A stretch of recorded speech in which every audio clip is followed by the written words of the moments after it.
Yes? Do we have an appointment? Yes, I'm all good. Is there something you need? Pest control. Right.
You're not a vampire then? I didn't invite you in. No. But I am happy you're here.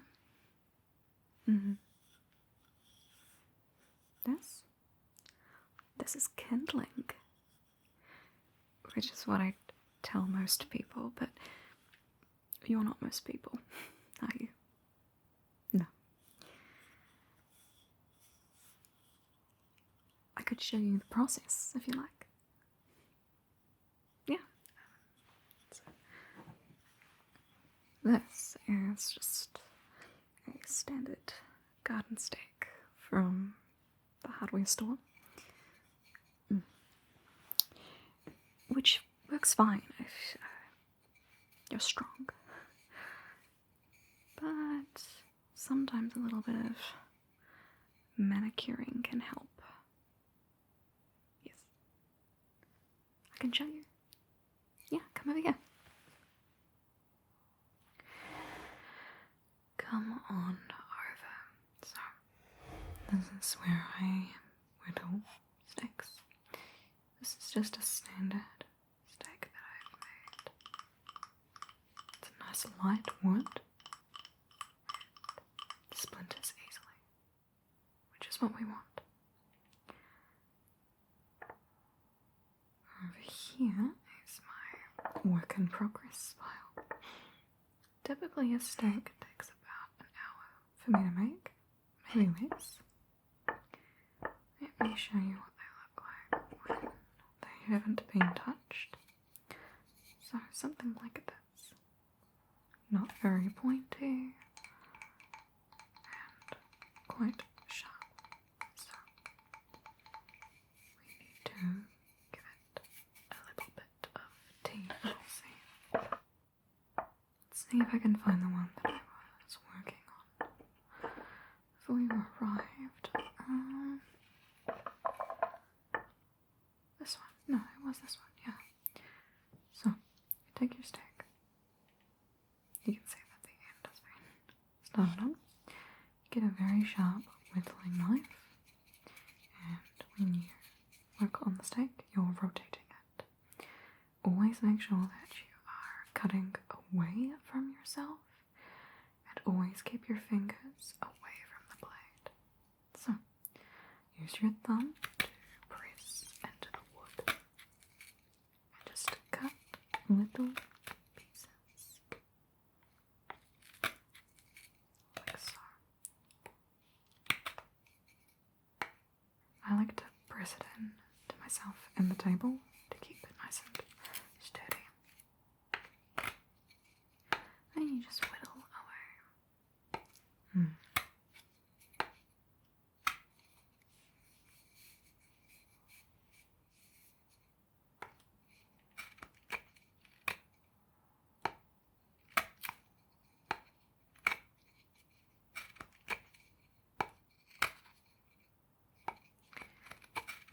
It becomes quite meditative, honestly.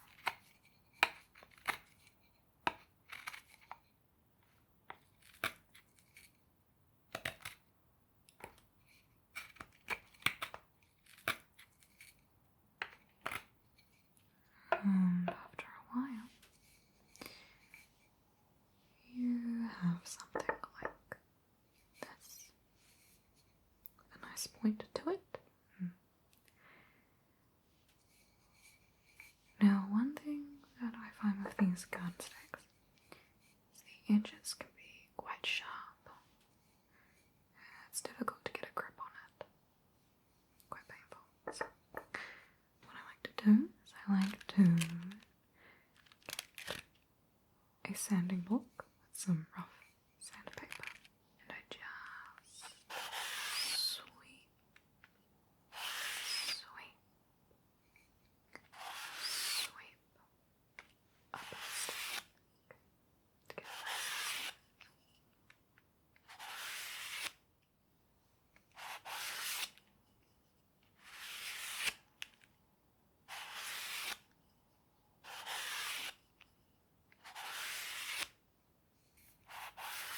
And then just get a little wipe. I like to blow on it too. So.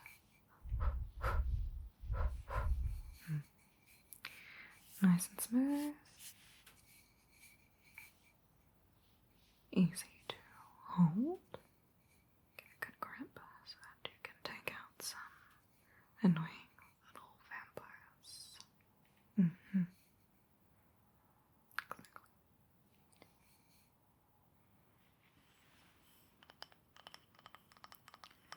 You have to get it sharp enough to cut through the skin, but not too sharp. So if it's too sharp, it will cut smoothly into the heart. We want it to shatter and splinter. Vampires have incredible regeneration properties. Yes, but when you have little bits of tree scattered through your arteries, it's a little hard to regenerate. Exactly. Like shrapnel, yeah. Of course, to get that splintering effect, you do need to be quite strong. But if you're not too confident in your stabbing abilities, you can always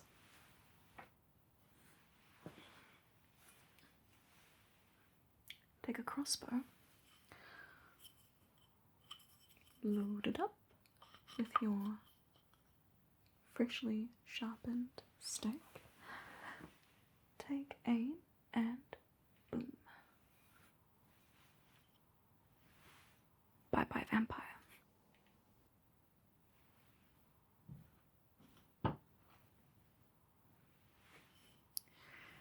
So, you mentioned pest control.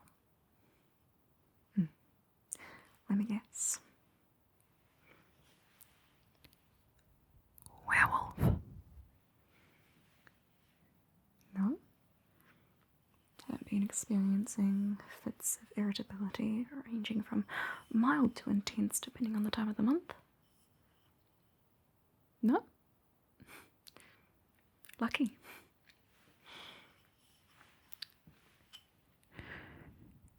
Have you experienced any animal attacks since the last full moon?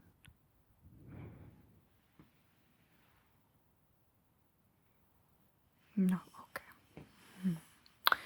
Well, it can lie dormant. You didn't know? Well, I could check, if you like. Yeah, I'll be right back.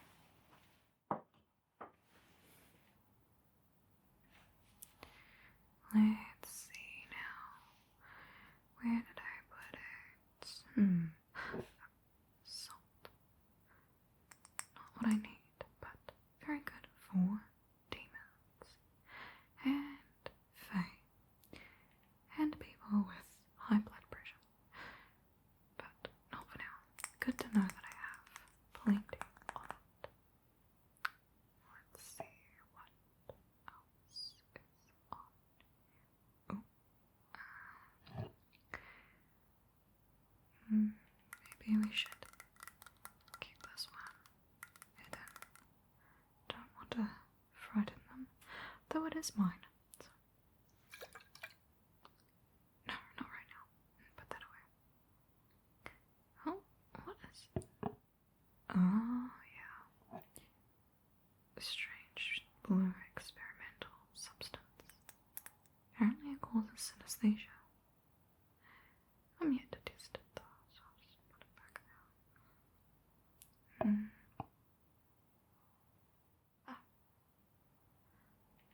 There it is. Colloidal silver. Perfect.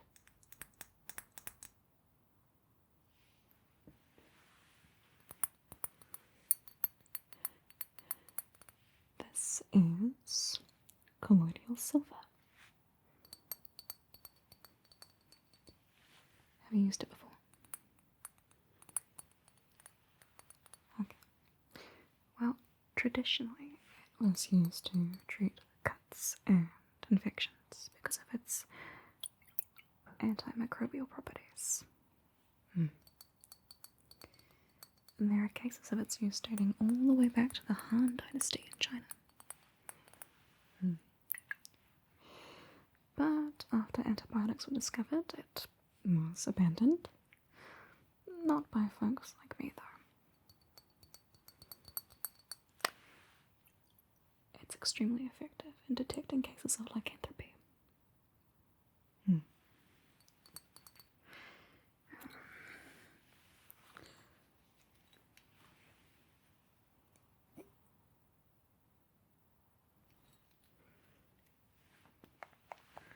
Let's see here. Just need to get a small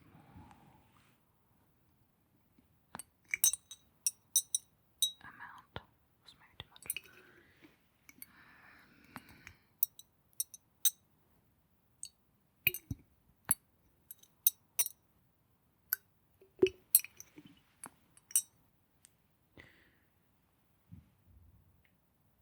Yeah, good. Right. Open your mouth, please. Please? I will not help you unless you ingest this. Please? What will happen? Well, I will drip this onto your tongue, and then I'm going to shine a light into your eyes to see if there's any effects or any changes. What will happen to you? Well, likely nothing. Okay, just open your mouth. Here you go. 1, 2, 3.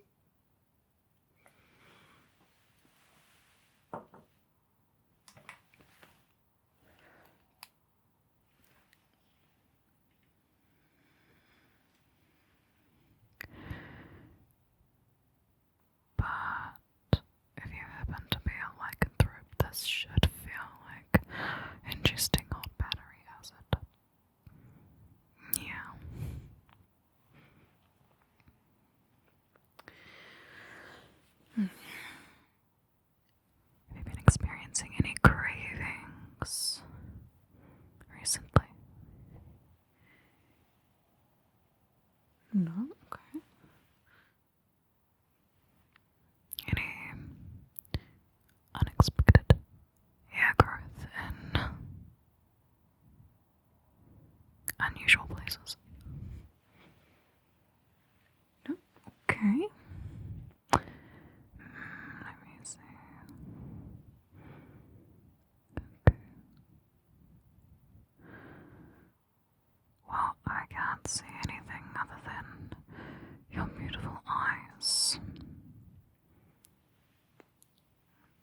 just check your dilation. So just close your eyes.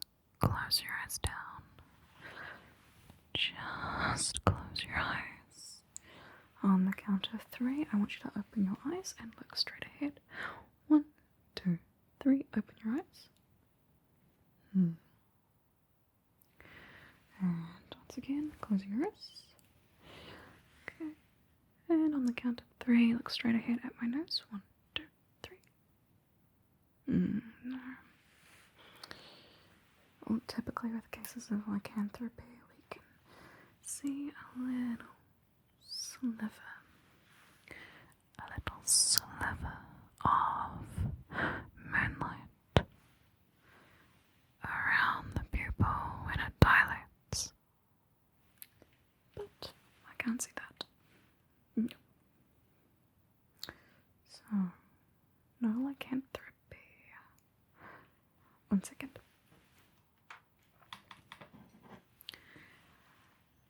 How does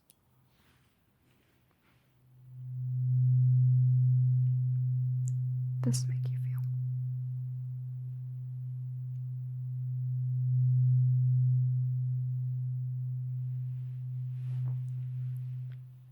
Any feelings of anxiety?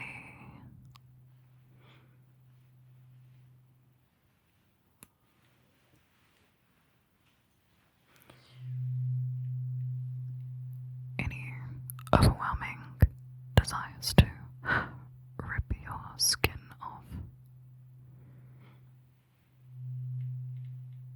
No, okay.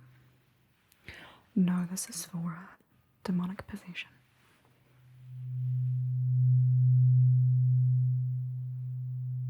Have you ever wondered why demons don't like to go in churches?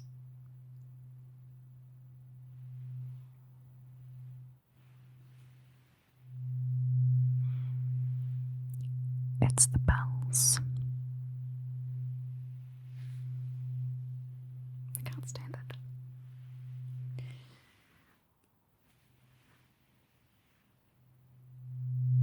I feel the resonance right in their core. Makes them crazy, yeah.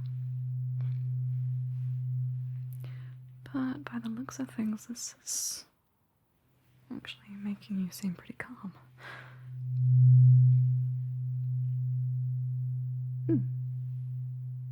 That's nice.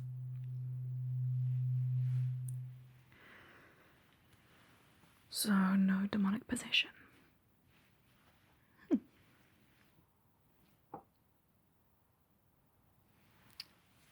So, what seems to be the problem? Did Faye trick you into some kind of embarrassing predicament?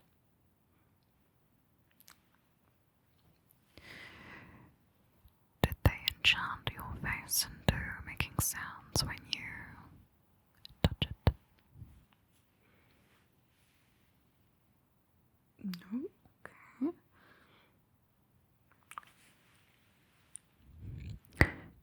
Did you make a pact with a goblin to steal away your annoying, crying little sibling?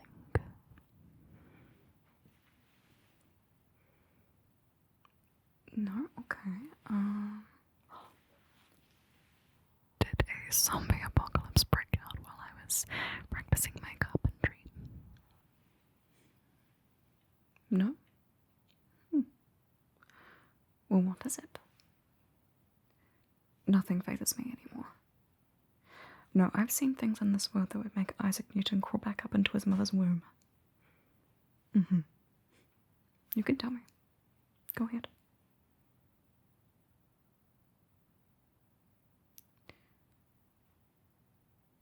Oh. I'm sorry. Forgive my insensitivities. Do you mind if I just write some things down? Thank you.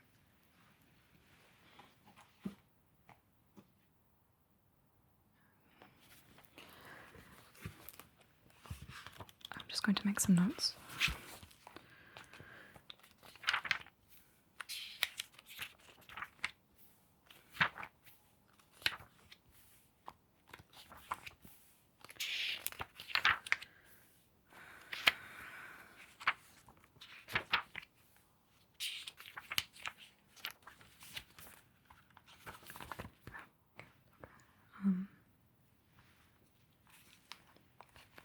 Please tell me what happened. Okay. You had a friend, and they went to a party you were hosting. When? Last Halloween. Okay.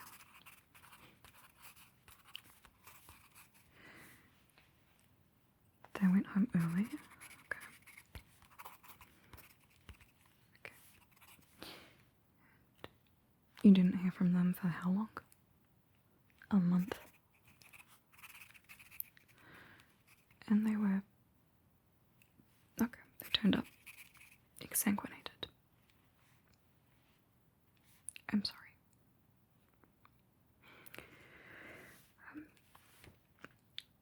Can I ask you some questions? Okay. Do you know how they went home? They were taking an Uber. Okay. Mm-hmm.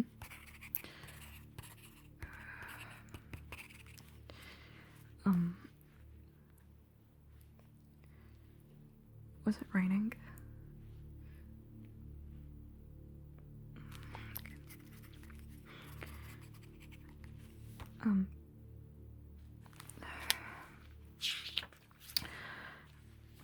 Was your friend shy? Introverted? Okay.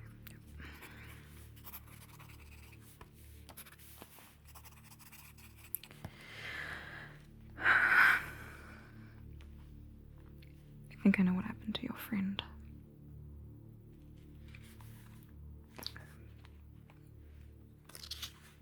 There is a vampire. I have notes about her. I've only just learnt about her. I've been studying over some time since then. I've hypothesized that she's quite old. Victorian, maybe older. Her name is Aria.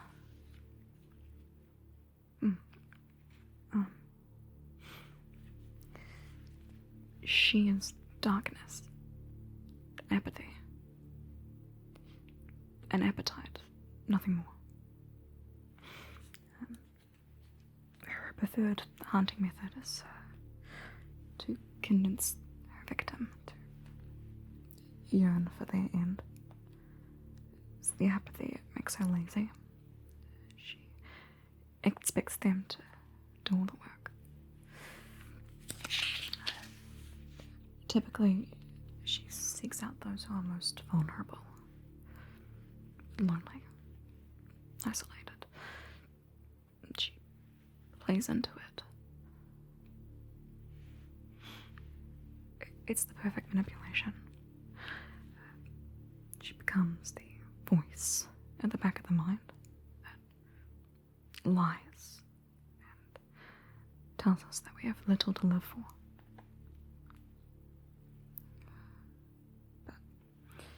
Because they're so shy and withdrawn,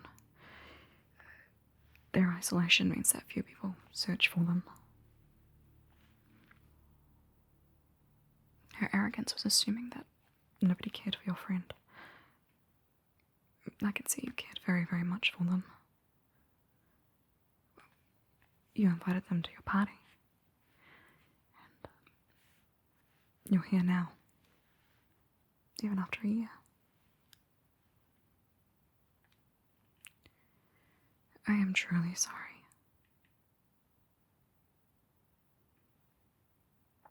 It must be a surprise to you. Sometimes it's hard for people to remember that they are loved, even when the world feels its darkest.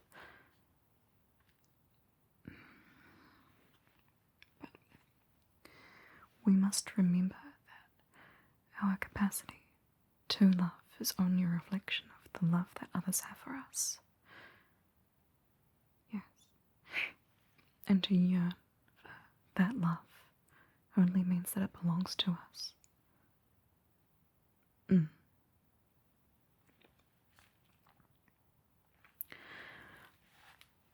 please know that I will do everything I can to bring justice to your friend.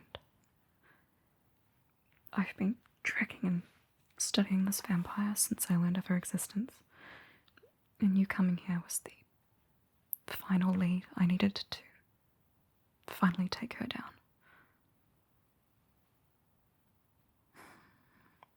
I thank you for coming here.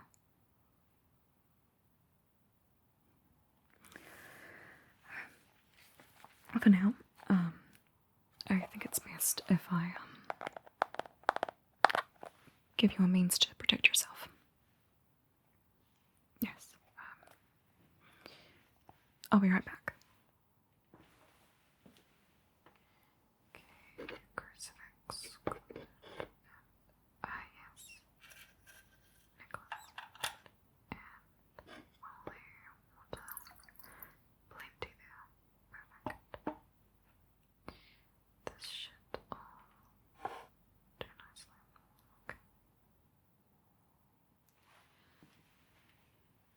This is a hunter's kit. Yeah, it's pretty full on. Let me talk you through it. Start with this one. Just gonna put this to the side.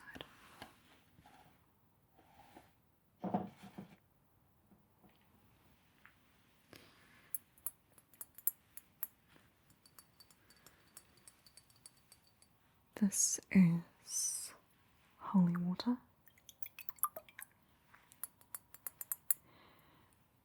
I suggest you ingest it at least once a day.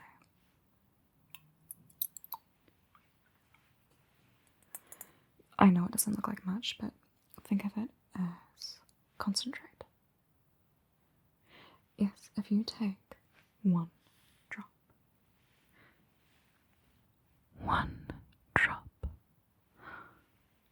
of holy water and put it into an existing body of water, all of the water, all of it, will be blessed. Neat trick, I know.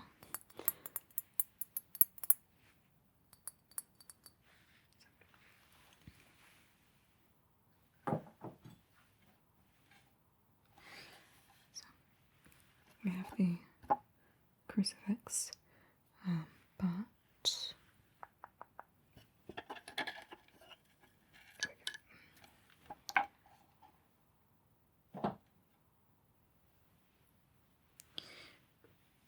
I want you to take this, and I want you to put it on right now. Like now, yeah.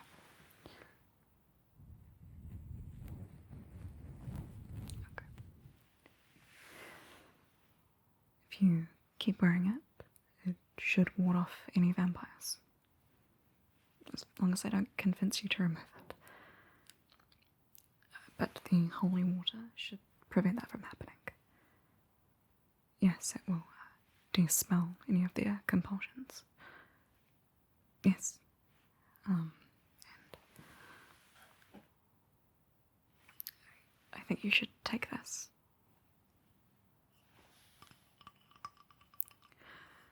I can show you how to use it, if you like.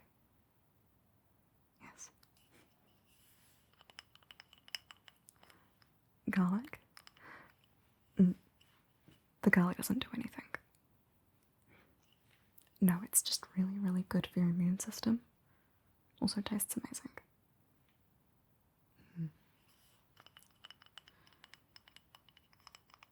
It looks like the sun is just about to rise. So, why don't we spend the morning together and I'll teach you how to skewer a vamp. Yeah. For self-defense, of course. No. Taking down Arya is my responsibility. And mine alone. It has to be me. Someone else might get it wrong.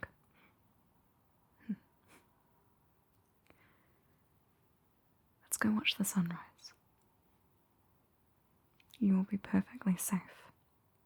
I promise. Yes, the sun is a vampire's greatest weakness, but it's not just the sun. It's the dawn. Their darkness cannot stand the purity of its light.